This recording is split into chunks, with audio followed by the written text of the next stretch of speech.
देखिए, आंदोलन तो उनका अधिकार है। मैं तो सिर्फ हमारे पास बार बार सरपंच साहबान के फ़ोन आए थे कि इसका एक टेबल पे बैठ के कोई हल निकले। तो आज जो जिम्मेवारी देवेंद्र सिंह बबली के पास है, मैंने इनवाइट किया और आज सभी जो करीबन 27 इनके मेंबर आज इस मीटिंग में भाग लेने के लिए पहुँचे। और जो इनका मांग पत्र था, करीबन इसमें इन्होंने 10 मांगें रखी। उन मांगों का हमने सुना और मैंने इनको आश्वासन दिया है भाई ये हम कैबिनेट में माननीय मुख्यमंत्री से चर्चा करेंगे। मानदेय की बात थी, इनके जो हरियाणा सरपंचों का एक टोल फ्री का इनका कोई मामला था, एक पंचायतों के लिए ऑपरेटर का इनको एक मांग में इनका मांग आई थी।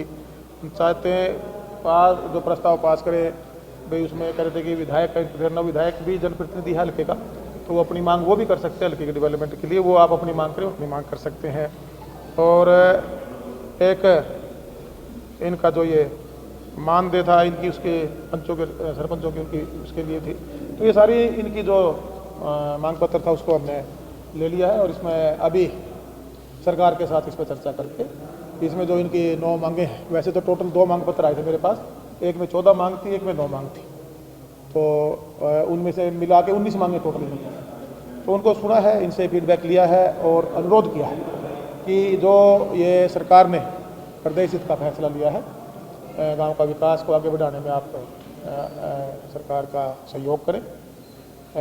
सरकार में बतौर मंत्री के नाते मेरी ड्यूटी बढ़ती थी, मैंने सभी सरपंच साहिबान से अपील की। तो सर सहमति बन गई?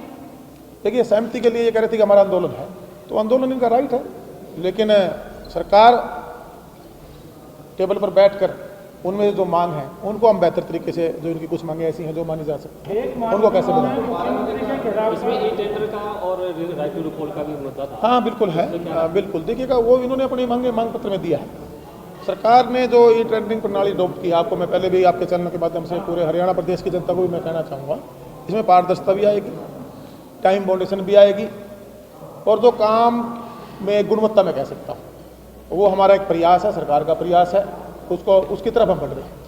तो उसमें सहयोग की अपील मैंने सभी सरपंच साहिबान से की। मंत्री जी, जब हम आपसे इससे पहले लगातार बात करते रहे, आज हालांकि आज आपकी पहली बैठक थी सरपंचों के साथ इस तरीके से एसोसिएशन के साथ, लेकिन आप ये कहते थे कि सरपंच जो है पहले हमारे पास आए, टेबल पे बैठ के बात करें, उन्हें समझाया जाएगा, वो गुमराह हो रहे हैं। तो क्या आपके समझाने पर भी, क्योंकि सरपंच ये कह रहे थे कि बैठक में शुरू होते ही ई टेंडरिंग को लेकर के पूरा बखान उनके समक्ष किया गया, नहीं समझा पाए आप? नहीं, देखिएगा, एक हमारे इंजीनियरिंग विंग के हमारे जो चीफ हैं, हमारे ACS हैं, हमारे डायरेक्टर्स हैं, बैठे हुए थे भी, उसमें इन्होंने हमारे से क्वेश्चन किया कि इनसे नुकसान क्या है। मैंने उनके भी थे, वो मैनुअल काम को करने में ज़्यादा इंटरेस्ट लिए हुए थे। हमारा अनुरोध ये था कि आप इसको टेंडरिंग प्रणाली को अडॉप्ट कीजिए, इससे समयबद्ध तरीके से काम में काम भी हो पाएंगे, गुणवत्ता भी आएगी, एक अकाउंटेबिलिटी भी तय होगी।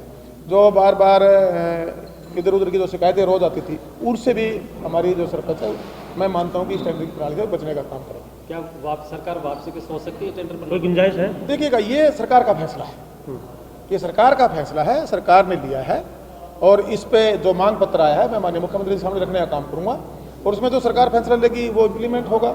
मैं इंडिविजुअल तौर पे पहले भी मैंने कहा है कि बार बार सरपंचों से मैंने अनुरोध भी किया कि एक बार आप इसको इम्प्लीमेंट कराएं, अगर इसमें कोई समस्या आती है तो हम उसको देखेंगे। ये समय की एक मांग थी, समय की एक मांग थी। देखिए, लबोलबाब तो ये था कि एक टेबल पर बैठना था, हम आमने सामने बैठ नहीं पा रहे थे, एक दूसरे से चर्चा नहीं कर पा रहे थे। और एक जो ये खुद भी आज इन्होंने, जितने हमारे सरपंच साहिबान आए थे, इन्होंने कहा भी हम भी परेशान हो चुके हैं। तो मैंने कहा कि इसमें परेशान होने की जरूरत नहीं है, आप लोग एक बार इस काम को इम्प्लीमेंट कराएं, काम इम्प्लीमेंट होने के बाद और तो इसमें समस्या नहीं, मानना ना मानना तो उनका अधिकार है। हमारा as a minister, as a जो जिम्मेवारी आज मुझे मिली हुई है, हमने उनके सामने अनुरोध कर दिया है। और साथ में अब मैं कल भी करीबन 50 गांव के सरपंच मेरे पास थे, सरपंच काम की डिमांड लेके सरकार के पास आ रहे हैं, अपने गांव का विकास चाह रहे हैं। 1 तारीख से तो दोबारा बैठक हो सकती है सर, सीएम के उन्होंने कल 12 बजे तक टाइम दिया। देखिए, मैं माननीय मुख्यमंत्री से बात करूंगा, उसके बाद उनके पास शायद इतना जल्दी समय मुझे लगता नहीं पॉसिबल हो पाएगा कि समय वो 1 तारीख से पहले, जब कि उनके भी कार्य हफ्ता 10 दिन के लगे होते हैं। तो जैसे भी समय मिलेगा, कोई जरूरी थोड़ा है, उसके बाद जैसे भी उनके पास समय होगा मीटिंग करके। सर, सरपंचों को आपकी शब्दावली थी, उसका विरोध आज उन्होंने बैठक शुरू होने पे भी किया, आपने कोई इस्तेमाल किया थे? वो मैंने क्लियर कर दिया था। तो कोई भी क्लिपिंग ऐसी आप मुझे लाके दे दीजिए। मैंने कोई भी ऐसा शब्द जो आपकी गरिमा को ठेस पहुंचाता, मैंने कहीं भी किसी वक्त में नहीं बोला। आपने खुद ही अपने आप को जो भाषा वो मेरे पर ठोमना डाले थे, खुद ही कुछ हमारे जब मैं समाज प्रोग्राम में गया तो उन्हीं के मुख से वो निकली हुई है। बबली ने किसी भी सरपंच को जो मान मर्यादा उसको ठेस पहुंचाने कोई काम नहीं। वो संगठन के लोग हैं, वो संगठन चलाएं, सरकार अपने चलानी है जी। हम चुने प्रतिनिधि हैं, उनको अपना संगठन संभालना चाहिए। सरकार को हम लोग चलाएंगे। ये जिम्मेवारी आज ये जिम्मेवारी हरियाणा प्रदेश की सरकार ने हम चुने लोगों को दी है। माननीय मुख्यमंत्री जी के मार्गदर्शन में दुष्यंत जी डिप्टी सीएम है, देवेंद्र सिंह बबली आज पंचायत विकास मंत्री करार है, उसको चलाएंगे। तो वार्तालाप से तो बातें सुलझेंगी। आज 19 मांग पत्र इन्होंने दिया है, इस पर विचार होगी, वो भी विचार करेंगे, हम भी विचार करेंगे, तभी तो आगे टेबल पर नहीं बैठेंगे। तो आपने ये भी कहा था सर, टेंडरिंग वाली लिमिट सरकार या आप बढ़ाने जा रहे हैं? देखिए अभी जो सरकार का फैसला है वो टेंडर के माध्यम से काम हो, गुणवत्ता से काम हो, समयबद्ध से काम हो, यही फैसला सरकार ने लिया हुआ है और आज भी यही फैसला लागू है।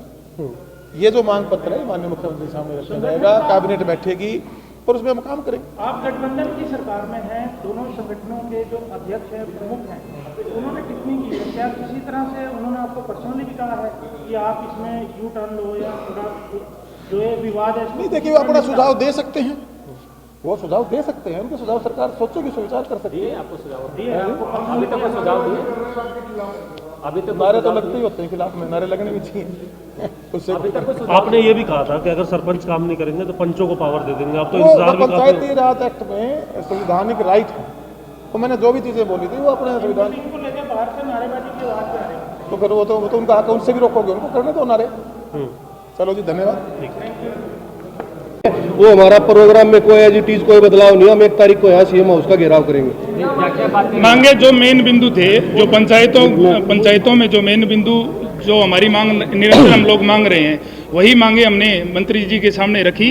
मंत्री जी ने इस पर किसी भी प्रकार का रिएक्शन बोले ये सरकार का काम है और कैबिनेट के साथ बैठ के इसकी मीटिंग होगी। हमें कोई संतुष्टिजनक किसी प्रकार से संतुष्ट नहीं किया गया, तो हमारा आंदोलन निरंतर पुरजोर तरीके से जारी रहेगा।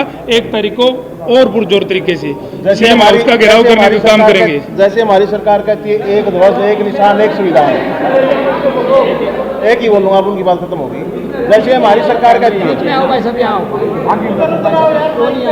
एक मिनट, जैसे हमारी सरकार कहती है 1 ध्वज 1 निशान 1 संविधान, और संविधान में इस लोकतंत्र की सबसे छोटी इकाई को 29 अधिकार दिए गए हैं। जब तक वो सरकार पूर्ण रूप से इस छोटी इकाई को दे के उनके कंधे मजबूत नहीं करती, तब तक इस गांव का विकास मजबूती के ढंग से नहीं होगा और हमारा आंदोलन जारी रहेगा। 1 तारीख को हम सीएम आवास का घेराव करेंगे। खिचड़ी मत करो। हमारी कोई सहमति नहीं बनी है। मंत्री जी अपनी ई टेंडर प्रणाली का गुणगान करते रहे, वो हमें कहते हैं इसमें ये पर गुणवत्ता आएगी, ये गुणवत्ता आएगी, वो अपनी बात रखते हैं, लेकिन हम उस चीज से सहमत नहीं है बिल्कुल भी। हम साफ कर देना चाहते हैं कि सरकार की मंशा ग्रामीण क्षेत्र के विकास को बाधित करने की है और ऐसा हम होने नहीं देंगे।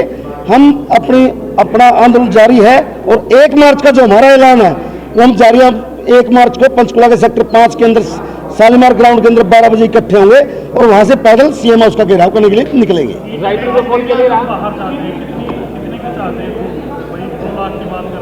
जो संविधान के अंदर अधिकार है, पूर्ण अधिकार दिए जाने चाहिए। संविधान से ऊपर तो कुछ नहीं है। मंत्री जी के कुछ हाथ में ही नहीं है। मंत्री जी तो कहते मेरे हाथ में नहीं है। भाई आपके हाथ में नहीं तो क्यों बुलाया हमें? हम तो पूर्ण अधिकार की बात, हमें तो पूर्ण अधिकार चाहिए। साहब को बोलने दो आप, फिर उसके बाद उस बात होगी कर लेंगे। पहला बिंदु था ई टेंडरिंग की शर्त जो है वो 2 लाख से बढ़ाई जाए, उस पर मंत्री जी का क्या कहना था? आप स्पष्ट तौर पर मंत्री जी ने स्पष्ट कहा कि मेरे हाथ में नहीं है, तो हम तो पूर्ण अधिकार चाहते हैं। और एक राइट टू रिकॉल वो काम है, पहले MP पे लागू, MLA पे लागू, बाद में सरपंच पे। पहले ये 2 बातों में सहमति नहीं, आगे क्या बात करें? आपकी 2 ही बिंदुओं पे बात हुई, ये सबसे मेन है हमारी बातें। अगर इन पे सहमति बनती तो फिर आगे बढ़ेंगे ना। हमारी जो मुख्य बिंदु, इन दोनों विषय पे 10 पहले मंत्री जी ने अपनी जो प्रणाली लागू की है उसका व्याख्यान किया, वो उसका गुणगान करते रहे। हम चलो आए भाई सुने तो क्या कह रहे मंत्री जी, वो हमारी समझ से परे है। इससे ग्रामीण क्षेत्र का विकास नहीं होगा और हम अपने अपने गांव का विकास करने के लिए ग्राम पंचायतें चुनी गई है। 10 से कोई बात भी कर सकते हैं आप मंत्री जी, कोई दूसरे दौर की भी कोई बात? मंत्री जी ने तो बोल ही दिया स्पष्ट, मेरे हाथ में नहीं है कुछ। तो फिर किससे करेंगे मीटिंग? वो तो मंत्री जी कह रहे हैं कि मैं कैबिनेट में बात रखूंगा मुख्यमंत्री जी के सामने। टोटल 10 से ज्यादा बिंदुओं पे हमारी बात वो हुई। सरकार को देखना है, हमारा विरोध जारी है। ई टेंडरिंग के अलावा बाकी भी मुद्दे थे, उन पर कहाँ तक पहुंचे? आपका टोटल 10 बिंदुओं पे हमारी बात हुई अपने है। सारे मांग पत्र में सभी मुद्दे हमारे 9 मुद्दे थे। मानने पे क्या रहा? मानने का था वो मंत्री जी ने बोला विचारणीय है। मुख्यमंत्री से डिस्कस करूंगा और आगे कभी कोई अगर भविष्य में कोई बात होगी तो आपको बता दिया जाएगा। उन्होंने अभी कुछ नहीं कहा, अभी बात करूंगा मुख्यमंत्री। कह रहे कि मैं बात रखूंगा अपनी। उन्होंने अपनी मेरिट्स गिनवाई, हमने उसकी डीमेरिट्स बता दी। 2-3 बिंदु तो आपने बता दिए, टेंडरिंग आपने बता दिया, राइट टू रिकॉल बता दिया।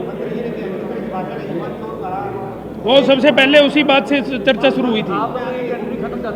सबसे पहले जो चर्चा हमारी शुरू हुई थी वो सबसे पहला हमारा वर्ड ये था भी आपने अपने शब्दों का जो सरपंचों के लिए प्रयोग किया है, जो चोर कहने का काम किया है, जो अलग अलग शब्दों का प्रयोग किया है जिससे सरपंचों को अपमानित करने का काम किया है, वह निंदनीय है और असहनीय असराहे काम आपके द्वारा किया गया है। और जींद के अंदर जो लाठी चार्ज हमारे सरपंचों पे, महिला सरपंचों पे किया गया है, उसकी हम कड़े शब्दों में निंदा करते हैं। सबसे पहले सत्र की जो हमारी बातचीत की शुरुआत थी वो इन्हीं शब्दों के साथ शुरू हुई। उसके बाद में हमने आगे के कार्य मंत्री जी ने कहा भी एक क्लिप दिखा दो, हमने कहा 100 क्लिप दिखा देंगे। उसके बाद मतलब वो उस चीज़ से असहज नजर आए, परंतु हमने इस बात को पुरजोर तरीके से रखने का काम किया क्योंकि हम लोग चुने हुए प्रतिनिधि हैं। हम आपके मीडिया के माध्यम से बता देना चाह रहे हैं, अगर कोई हमें चोर या चला हुआ कारतूस बता रहे हैं तो हम बिल्कुल किसी प्रकार से कमजोर नहीं है। हम लोग सामाजिक प्रतिष्ठित व्यक्ति है और सामाजिक प्रतिष्ठा के कारण ही हमें लोगों ने चुनकर भेजा है। हम लोग छोटी सरकारें हैं, ये जो शब्द लिए गए हैं बिल्कुल असहनीय और हम कड़े शब्दों में निंदा करते हैं। हमें बुलाया गया था, मंत्री जी द्वारा निमंत्रण भेजा गया था, हमें बुलाया गया था। चले ठीक है। ओके, थैंक यू जी, धन्यवाद।